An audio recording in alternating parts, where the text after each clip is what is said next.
আজকের পর্বে আমরা দেখব কিভাবে Node.js এ ফাইল সিস্টেম নিয়ে কাজ করা যায়। ফাইল সিস্টেম মানে হচ্ছে বেসিক্যালি ফাইল রিড অথবা রাইট করা, এবং এই ফাইল রিড করার ক্ষেত্রে সিনক্রোনাইজলি অর অ্যাসিনক্রোনাইজলি কিভাবে ফাইল রিড করা যায় সেগুলো আমরা দেখব। প্রথমে আমরা একটি অ্যাপ তৈরি করছি, অ্যাপ ফাইল app.js।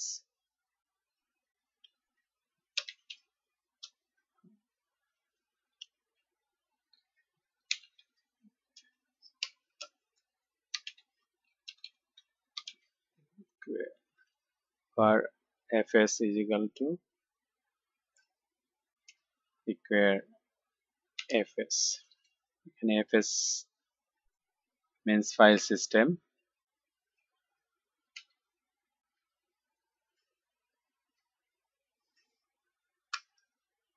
এটা বেসিক্যালি Node.js এর কোর মডিউল থেকে আমরা পাচ্ছি।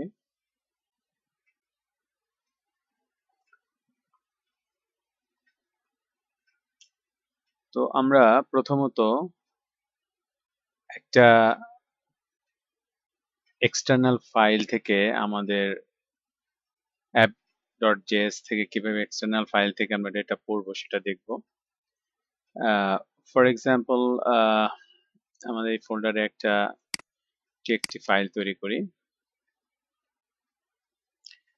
যেমন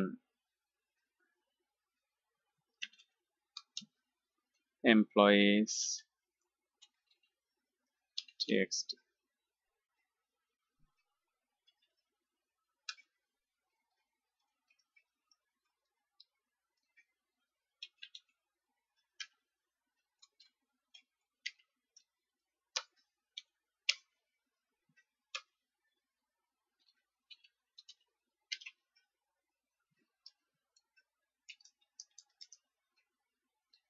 ফর এক্সাম্পল একটা txt ফাইল তৈরি করলাম। এখন এই ফাইলটা আমরা যদি রিড করতে চাই, fs dot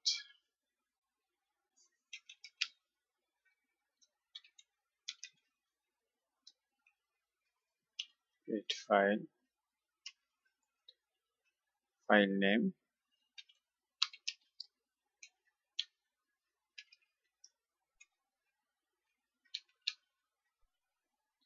txt, একটা callback ফাংশন,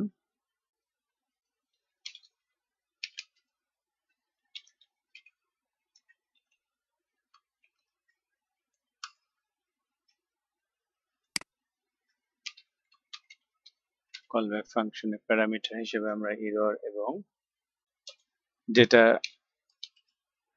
প্যারামিটার দুটোকে রাখছি। এবং এখান থেকে যদি আমরা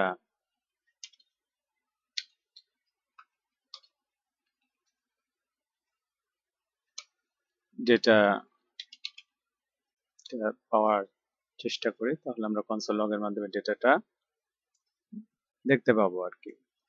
তো এখানে আমাদের অ্যাসিনক্রোনাইজলি ফাইলটা যে রিড করছি সেটা বোঝার সুবিধার জন্য আমরা ঠিক যে লাইনে ফাইলটা রিড করছি তার একটু আগে আমরা আরেকটা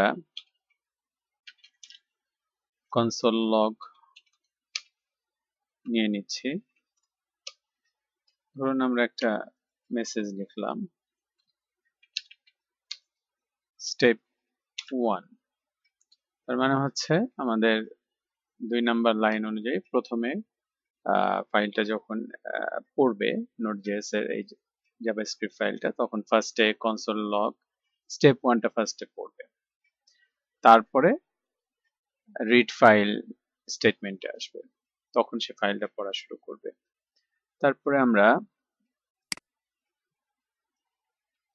আবার যদি ফাইলটা পড়ার পরে যদি আবার একটা কনসোল লগ নিয়ে আমরা এটাকে স্টেপ 2 দেই, অর্থাৎ আমরা বুঝাতে চাচ্ছি যে প্রথমে ফাইলটা পড়ার আগে আমরা একটা কনসোল লগ করে দেখে নিলাম ফাইল পড়া শুরু হলো, তারপর ফাইলটা পড়লো, তারপরে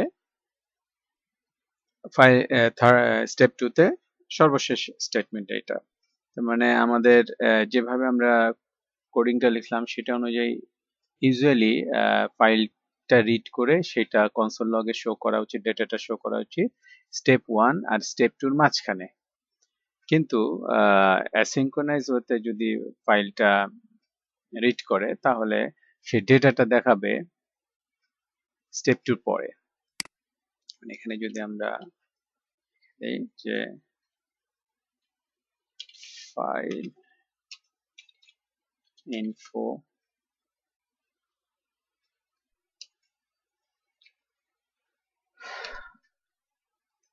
তাহলে আসুন আমরা এই ফাইলটা নোড.js এ রান করাই।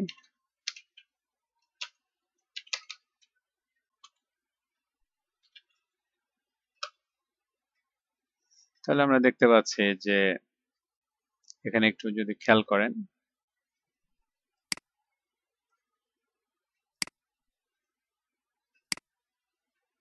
আমরা দেখতে পাচ্ছি যে স্টেপ 1 টা প্রথমে এই কনসোল লগটা পড়লো, তারপরে আমাদের এই ফাইলটা রিড করে সেই তথ্যটা আমাদেরকে ডিসপ্লে করার কথা ছিল। এটা যদি সিঙ্ক্রোনাইজলি রিড করতো তাহলে সে স্টেপ 1 এর পরেই সে রিড করে আমাদেরকে এই ফাইল ইনফোটা দিত। কিন্তু সেই এই ক্ষেত্রে সে অ্যাসিঙ্ক্রোনাইজলি রিড করছে জন্য সে ফাইলটা রিড করে তার রিটার্ন ভ্যালুটা দেওয়ার আগেই সে পরের লাইনটা এক্সিকিউট করছে, এবং এটাই হচ্ছে অ্যাসিঙ্ক্রোনাইজলি ফাইল রিড করার বিশেষত্ব। এবং এটার কারণেই প্রোগ্রামিংটা ফাস্টার হয়, যেটা আমরা প্রথম পর্বে বলেছিলাম যে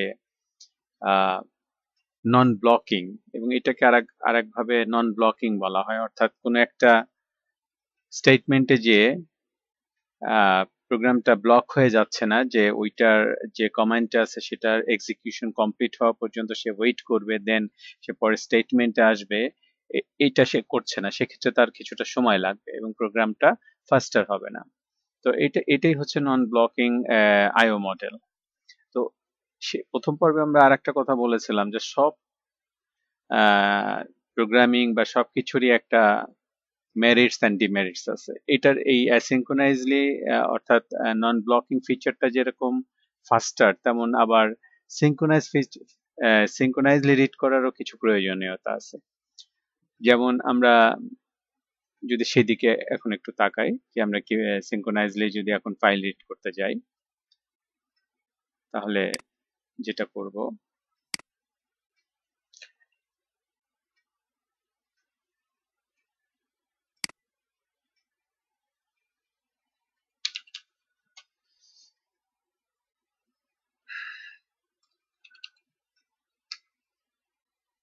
আমরা এই তথ্যটাকে অর্থাৎ ফাইল রিড করার স্টেটমেন্টটাকে আমরা একটা এমপ্লয়ি ভেরিয়েবলের ভিতর নিয়ে নিলাম, এবং এই জিনিসটা এখন আর আমাদের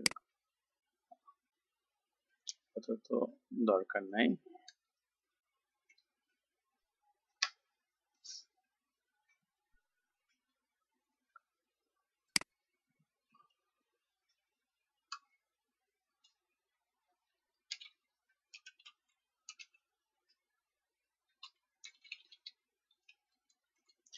এখন যদি আমরা এটাকে কনসোল লগ করে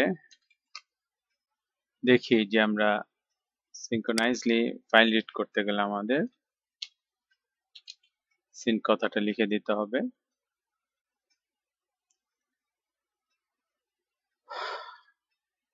তাহলে আমরা এই স্ক্রিপ্টে এখন যেটা লিখলাম তাতে আমরা এটা এক্সপেক্ট করতে পারি যে কনসোল লগ স্টেপ 1 টা আগে পড়বে, তারপরে সে সিঙ্ক্রোনাইজলি ফাইলটা রিড করে সেই ভ্যারিয়েবলটা এমপ্লয় ভ্যারিয়েবলে রাখবে, এবং সেটা আমরা ডিসপ্লে করছি কনসোল লগের মাধ্যমে। আমরা সেটা দেখব কনসোল লগের মাধ্যমে, এবং তার পরবর্তীতে স্টেপ 2 টা দেখব। আসুন আমরা কনসোল উইন্ডোতে যাই। এই ক্ষেত্রে যেটা দেখা যাচ্ছে,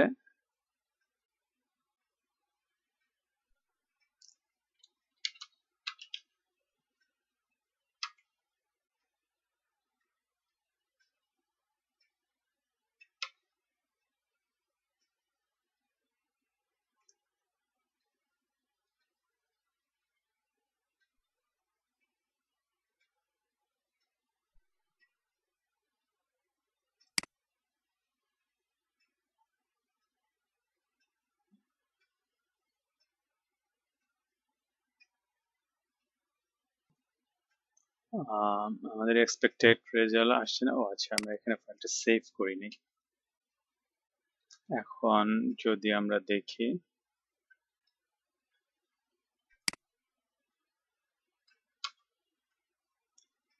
হ্যাঁ এখন এসেছে স্টেপ 1 আর স্টেপ 2 এর মাঝখানে, কিন্তু এটা একটু অন্যভাবে এসেছে। এনিওয়ে,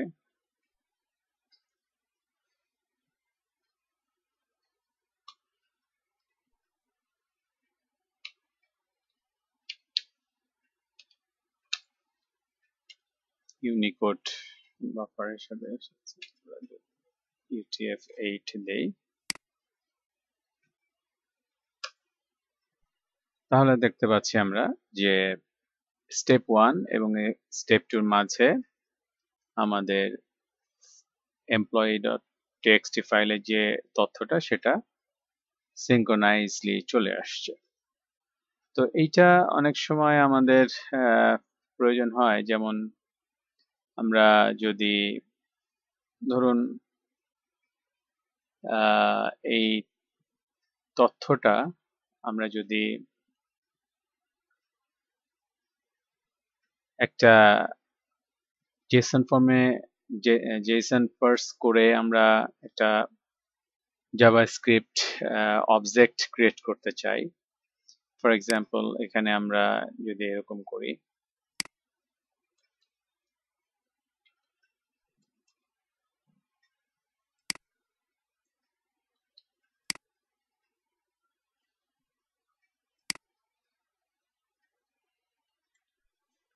এটা আমাদের একটা ইনফরমেশন রাখলাম এবং এখান থেকে আমরা যদি এখন দেখি, তাহলে জাস্ট যেভাবে আমরা রেখেছি সেটা এসছে, ঠিক আছে। এখন এটাকে যদি আমরা একটা ভ্যারিয়েবলে নিয়ে নেই,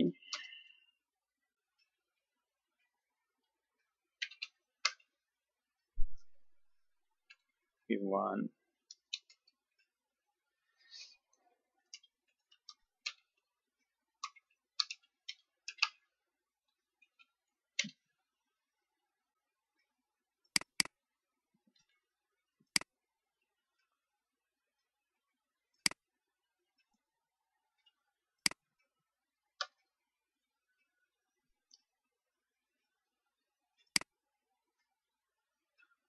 নামটা চেঞ্জ করে দেই,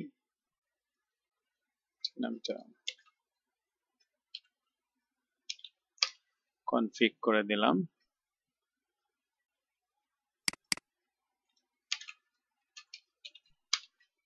ডট নেম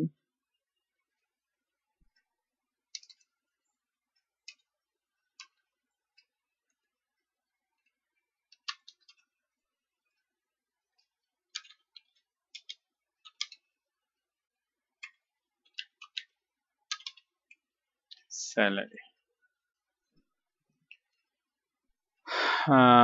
দেখি আমরা এখন যদি প্রোগ্রামটা রান করাতে যাই,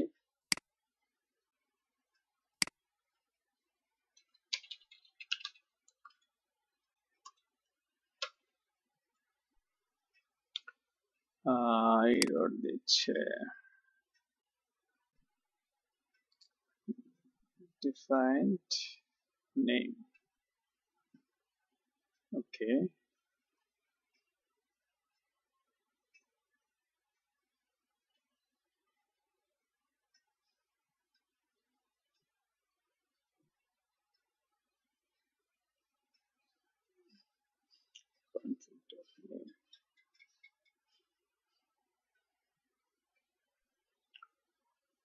তো এখানে আমরা ছোট্ট একটু পরিবর্তন করেছি, সেটা হচ্ছে যে the employee dot json file আমরা ফরম্যাটটা json ফরম্যাট করেছি, এটা txt ফর্ম ছিল। তো আসুন আমরা দেখি এটা যদি রান করি আমরা, তাহলে আমরা কি রেজাল্ট পাই। তাহলে দেখতে পাচ্ছি যে আমাদের স্টেপ 1টা আগে আসতেছে কনসোল লগ থেকে, তারপরে যথারীতি ফাইলটা সিঙ্ক্রোনাইজলি রিড করে কনসোল লগের মাধ্যমে দেখাচ্ছে, পুরো ফাইলটাই দেখাচ্ছে জেসন ফরম্যাটে। তারপরে আমরা এটাকে জেসন পার্স মেথডের মাধ্যমে আমরা এই এমপ্লয় ভেরিয়েবলে থাকা ফাইলটিকে আমরা কনফিগ ভেরিয়েবলে নিয়ে নিলাম, এবং এটা এখন জাভা স্ক্রিপ্টের অবজেক্ট হয়ে গেল। এবং জাভা স্ক্রিপ্টের অবজেক্ট হওয়ার কারণে এখান থেকে আমরা নেম প্রপার্টি এবং স্যালারি প্রপার্টি ইন্ডিভিজুয়ালি এটাকে ডিসপ্লে করলাম, যার কারণে এখানে নেম এবং স্যালারি দেখাচ্ছে। তো এইভাবে যদি আমরা এখানে ফাইলটাকে অ্যাসিঙ্ক্রোনাইজলি রিড করতাম, তাহলে যেটা হতো যে আমাদের যদি এখানে এমপ্লয়ি জেসন ফাইল থেকে তথ্য নিয়ে পরবর্তীতে জাভাস্ক্রিপ্ট অবজেক্টে কনভার্ট করে সেগুলোর নেম প্রপার্টি বা অন্য কোনো প্রপার্টি মেথড ইউজ করার দরকার হতো, সেক্ষেত্রে আমরা এটা করতে পারতাম না অ্যাসিঙ্ক্রোনাইজ ওয়েতে যদি আমরা এটাকে রিড করতাম। কারণ সেই ক্ষেত্রে এখানে সে ভেরিয়েবলে এমপ্লয়ি ভেরিয়েবলে সে আনডিফাইন্ড দেখাতো, এবং এখানে আনডিফাইন্ড দেখালে পরবর্তী সিকোয়েন্সিয়ালি সবগুলোই সে আনডিফাইন্ড দেখাতো, এবং আমরা কিছু এখানে দেখতে পেতাম না। কাজেই যেটা আমি বলেছি যে প্রথম পর্বে যে সবকিছুরই একটা আপসাইড এন্ড ডাউন সাইড আছে। সো এটা ডিপেন্ড করবে আমাদের অ্যাপ্লিকেশনের প্রয়োজনের উপর। আমাদের যখন যেটা যেভাবে দরকার আমরা তখন সেটা সেভাবে ব্যবহার করব। আশা করি আপনারা বুঝতে পেরেছেন। তো এর মাঝে যদি কোনো কিছু আপনারা বুঝতে না পারেন বা কোনো কোশ্চেন থাকে আমার সাথে যোগাযোগ করবেন। ধন্যবাদ।